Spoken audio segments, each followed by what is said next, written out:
everyone! Today I'll be making dark chocolate almonds with sea salt. It's one of my favorite snacks, so let's jump in. For this recipe, you'll be needing roasted almonds. Make sure it doesn't contain any salt. You'll be needing dark chocolate chips. I'll be using 100% unsweetened cacao. You'll also be needing sea salt. Raw honey is optional if you want to add some sweetness to it. And lastly, you need a digital scale to measure out the chocolate. The first step is to use the double boiler method for the chocolate. All you have to do is pour the water into the pot, turn on the heat, and place a container on top of it. The next step is getting 6 ounces of dark chocolate chips. I used the digital scale to get that right amount. Once the water is simmering, pour in the 6 ounces of dark chocolate chips into your container. For this optional step, I use 1 tablespoon of raw honey and put it into my chocolate chips.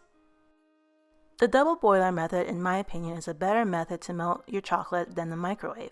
The microwave can easily burn your chocolate, and if you're not careful with it, it can really ruin your recipe. With this method, you get a lot of control over your chocolate.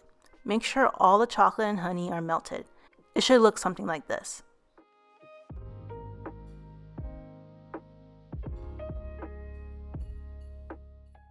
Turn off the stove and set aside for your chocolate. Now it's time to prepare your almonds. You'll be needing 1.5 cups of roasted almonds, and then pour it into your melted chocolate. Make sure your almonds are fully covered with the melted chocolate.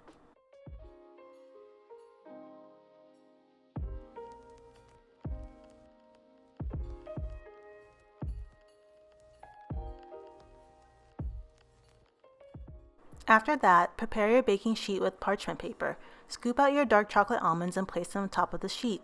If you want it into a chocolate bark style, you can place a couple of them together. If not, I would use a fork to separate them. Next is to use your sea salt and sprinkle all over them.